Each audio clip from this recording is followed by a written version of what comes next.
Vatikan, negara terkecil dan pusat otoritas agama Katolik seluruh dunia.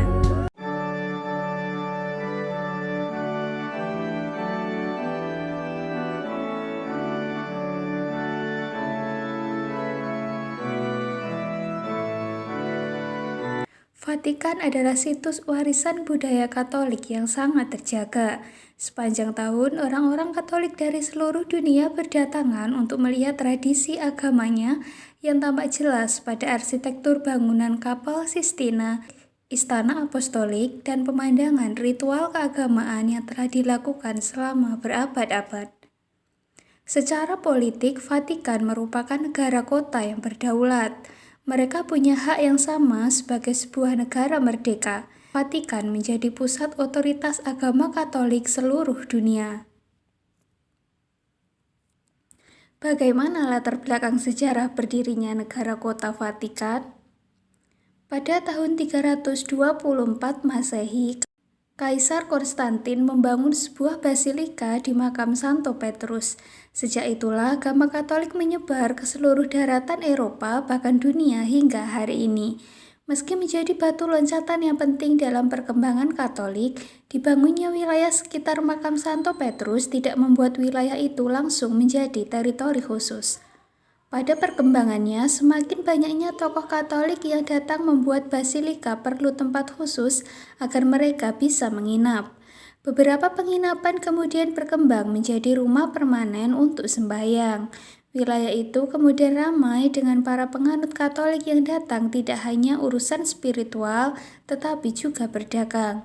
Dalam beberapa abad, situasi relatif aman dan damai, meski sesekali mereka dirampok atau diserang oleh bangsa barbar dari luar wilayah Yunani.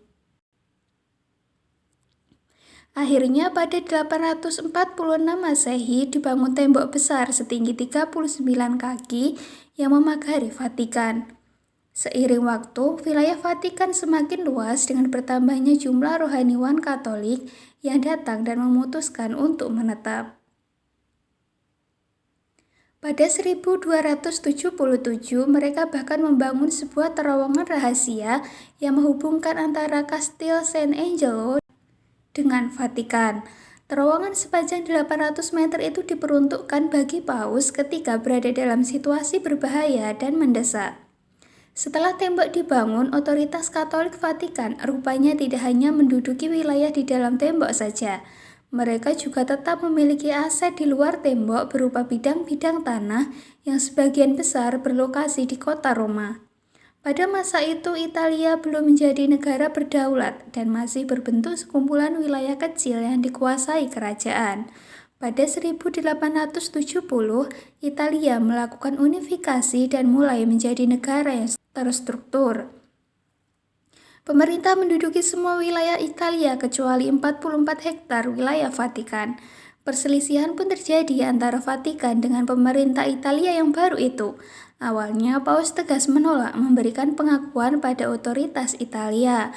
Mereka bertahan dengan terus menetap di wilayah itu dan menyatakan bahwa Vatikan adalah wilayah di luar kendali Italia. Apa yang dilakukan pemerintah Italia dan Vatikan untuk menyelesaikan perselisihan tersebut? Perselisihan terus terjadi hingga 1929.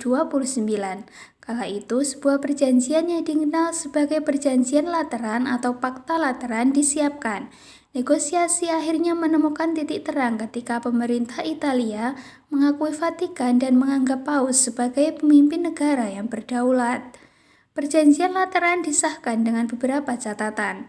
Salah satunya adalah pembebasan wilayah-wilayah kekuasaan Paus di luar tembok. Untuk itu, pemerintah Italia setuju membayar uang pengganti sebesar 92 juta dolar Amerika Serikat atau lebih dari 1 triliun dolar Amerika Serikat dalam kurs hari ini. Perjanjian Lateran ditandatangani pada 11 Februari 1929.